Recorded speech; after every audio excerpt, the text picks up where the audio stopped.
This is exciting. What's up, guys? It's been a while. I need to still figure out how to whoa, look at this. Got dropped some new Halloween themed merch. And as you can see, I've moved. Pretty different scenery.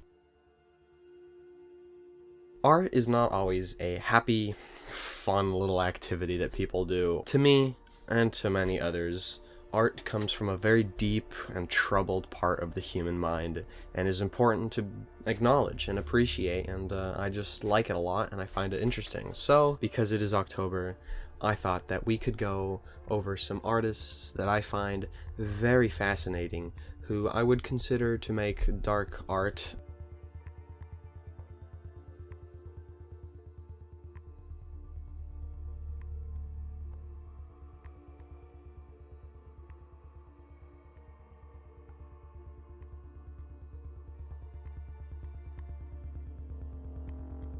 The topics I will be discussing can be very serious. You know, maybe the faint of heart shouldn't be on this video. Suicide, child abuse, drug abuse, wars. It's a whole lot of fun. So, I will be going over 3 artists. I will tell their life story, show their art throughout their life, what they made, how they improved over time, what their art is, how it can be sort of analyzed. These guys are interesting, and I think it's important to look at their lives more than the art, because that's where their art comes from. We will be going chronologically. First up, we got Francis Bacon.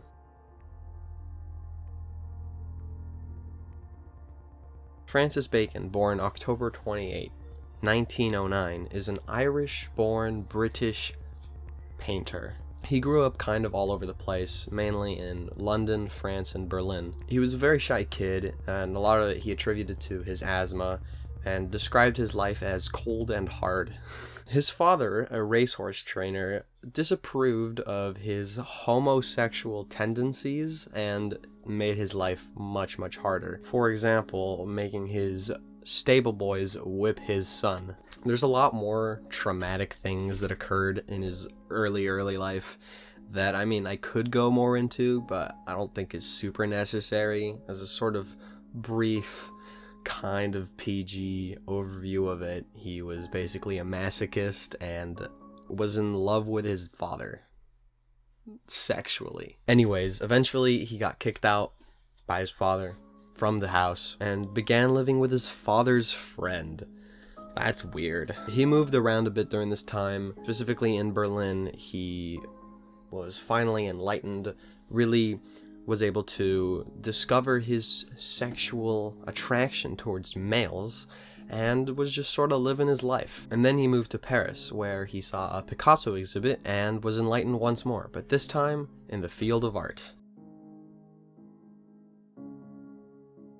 Most of his early work was actually never seen by the public because Francis would often destroy it. He was described as insecure and most likely lacked confidence in painting and drawing, so he would just, destroy it before anyone else could see and judge it. In the beginning, during his trip in France, throughout the 1920s, he began dabbling in art of design, so he would sort of just draw little rooms and chairs and stuff. And in the 1930s, he started finally really committing to painting. Most of his artwork was inspired by Picasso and used a lot of surrealism to express pain. During the 1940s to 1950s, he finally started putting out his work, or at least, the ones that he didn't destroy. And he released a triptych titled 3 Studies for Figures at the Base of Crucifixion. This jump-started his career and allowed him to continue pursuing the art of painting. The canvases are based on Furies or Eumenides,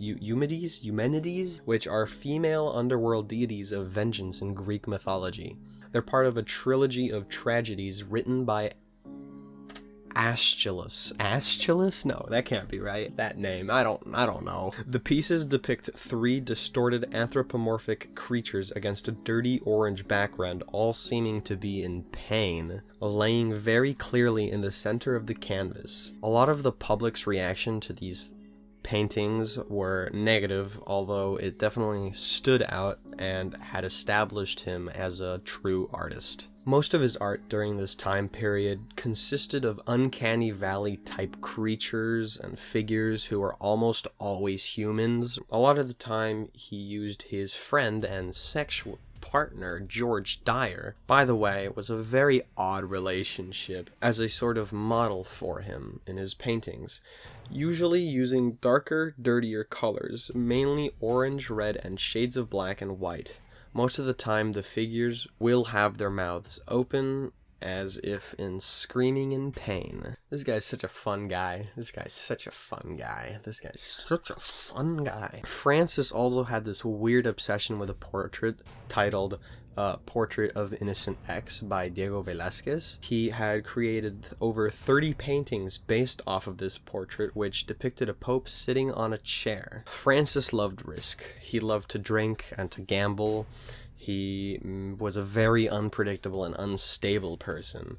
A lot of the time, he would destroy artwork that was supposed to be shown at galleries and then have to make something right before the deadline. During the 1970s, Francis shifted his art style in more of a flowy, wavy sort of style, kind of like Art Nouveau, but still focusing on human bodies and faces. Another thing I noticed was that almost every single portrait of a person with a face on it had their mouth closed, which was very different from his earlier drawings where almost all of them had their mouths open. In October of 1971, a couple days before an art exhibition, George Dyer had committed suicide on a bathroom toilet of a hotel room that they had been staying at for this exhibition.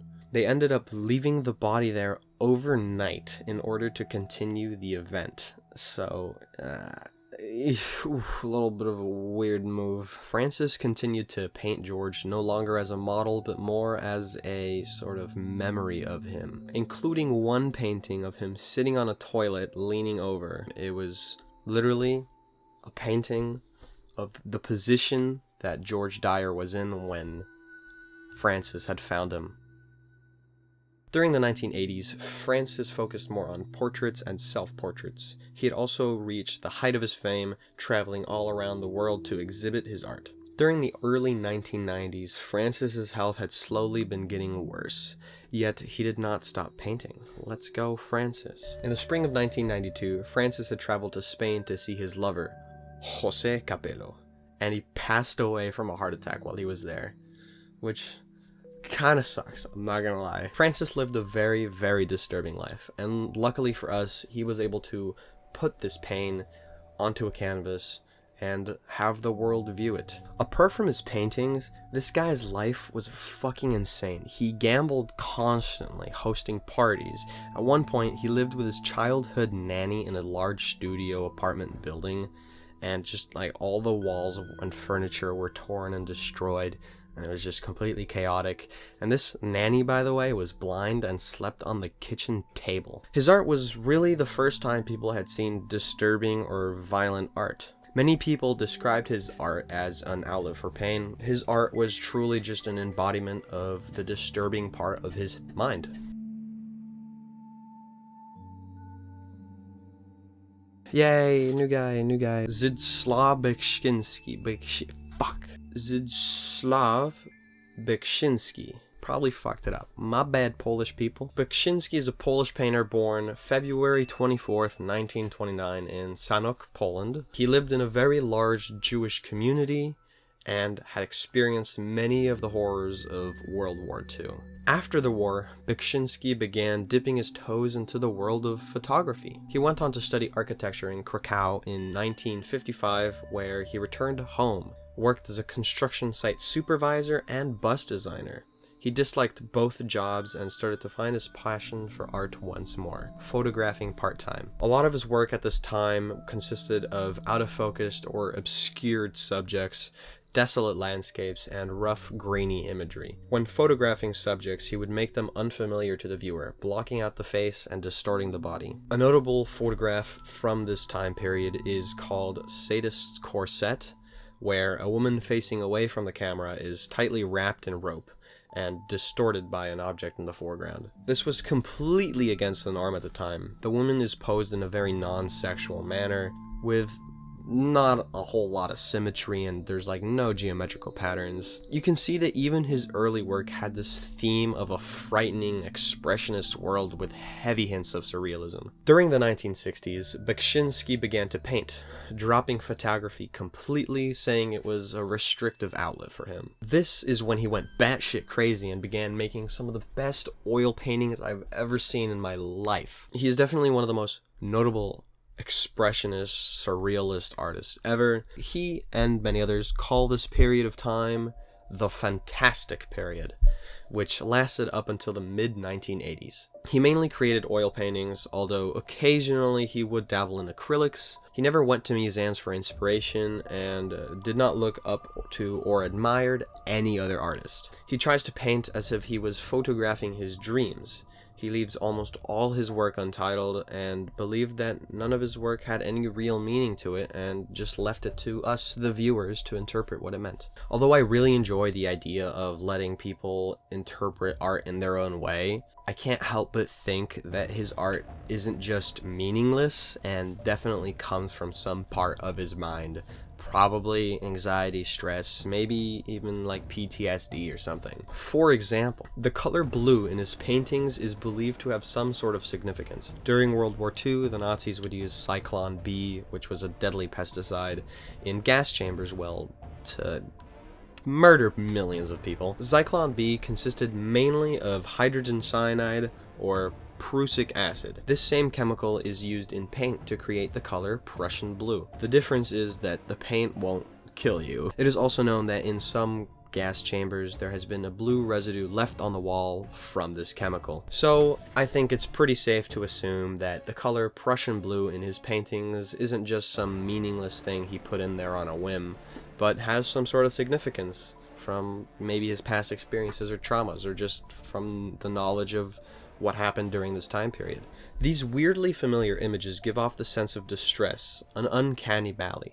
Beksiński has said that he finds his art humorous and misunderstood. The dude's just painting some cool shit. Eventually, his popularity and reputation began to skyrocket. In 1984, he signed with Piotr Dmytrzowski, that's the best you're gonna get from me, and began seeing his art spread to the West, and his non-conformity to trendy art was praised by many, including myself. Sadly, his life took a turn. In 1998, Beksiński's wife, Sofia, had died of cancer, and in 1999, just a year after, his son, who had become a famous radio presenter and music journalist, Tomasz Beksiński, had committed suicide. Beksiński never really recovered from these two events, especially when they happened so close together, and he ended up closing himself off from the outside world. To top it all off, on February of 2005, his caretaker's son, Robert Kupiak, a 19-year-old boy, stabbed Beksiński to death because he refused to lend him money, which was roughly worth about $100 US. On that day, February 21st, 2005, he had also completed his last piece. As a tribute to Beksiński, a red cross was also placed at the Burning Man location in Nevada, USA. He also had this weird Photoshop photography phase, but we don't talk about that.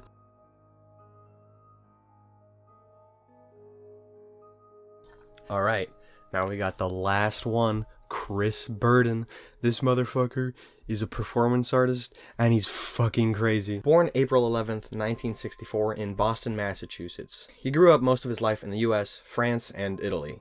When he was 12 years old, Chris was sent to the emergency room after severely hurting his foot during a motor scooter accident. This accident was so bad that he required foot surgery, but oh, what do you know? There's no anesthesia, and now you're a masochist. Chris studied architecture at Palma College for his BA and received his MFA at the University of California from 1969 to 1971. This is where he began his journey into performance art. For his master's thesis at the University of California, he locked himself in some school lockers for 5 days with no food. But oh no, this was not all for this performance artist. Once graduating from college, he truly immersed himself in the world of art. I'll try to very quickly just list off some of the things he's done chronologically and just sort of describe them briefly. So, bear with me here. Shoot, 1971, where he had his friend shoot him with a rifle. Disappearing, also 1971,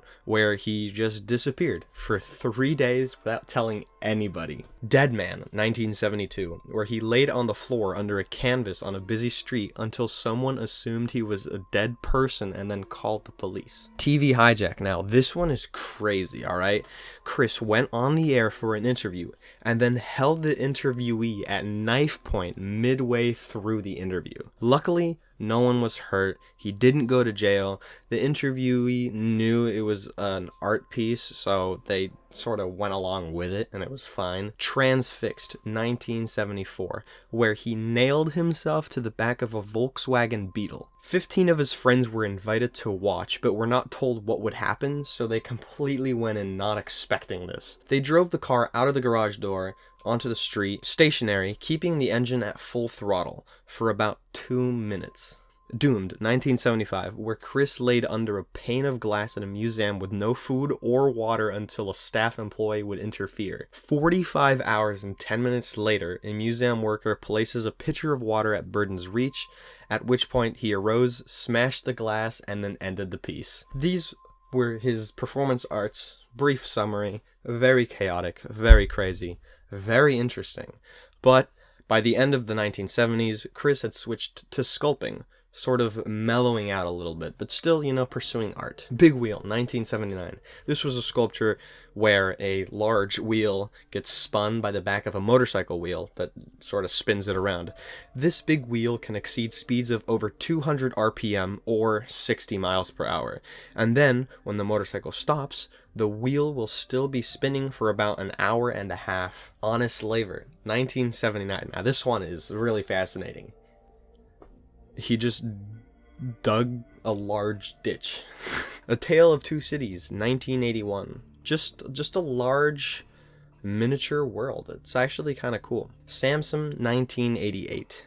A 100-ton hydraulic jack connected to a turnstile would ram against the supporting walls of a Newport Harbor art museum. So basically, if you were to enter the building, the turnstile will turn, and a 100-ton hydraulic jack would just ram up against the supporting walls.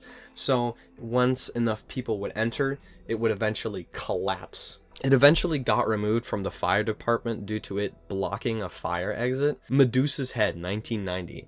It's basically just a 5-ton sphere of rock and concrete that supposed to look very ugly, but I think it looks really cool. Urban Light, 2008.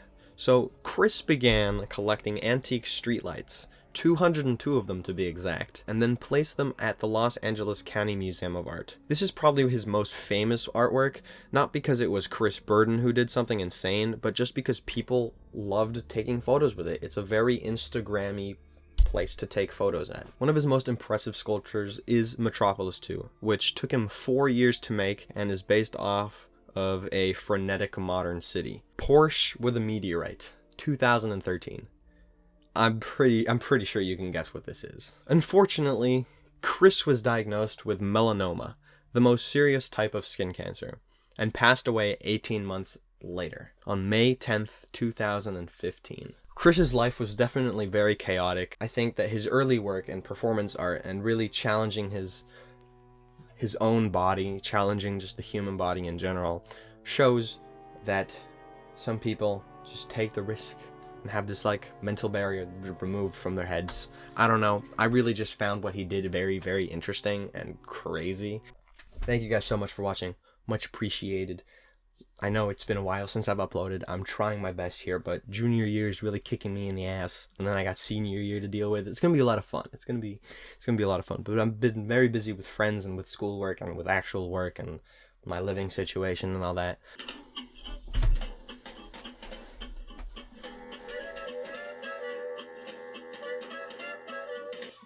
Y si el destino apresurado quiso herirnos con flores, te llevaste mi tristeza con colores. Con flores, recordaba tu belleza con colores. Jojo, cállese.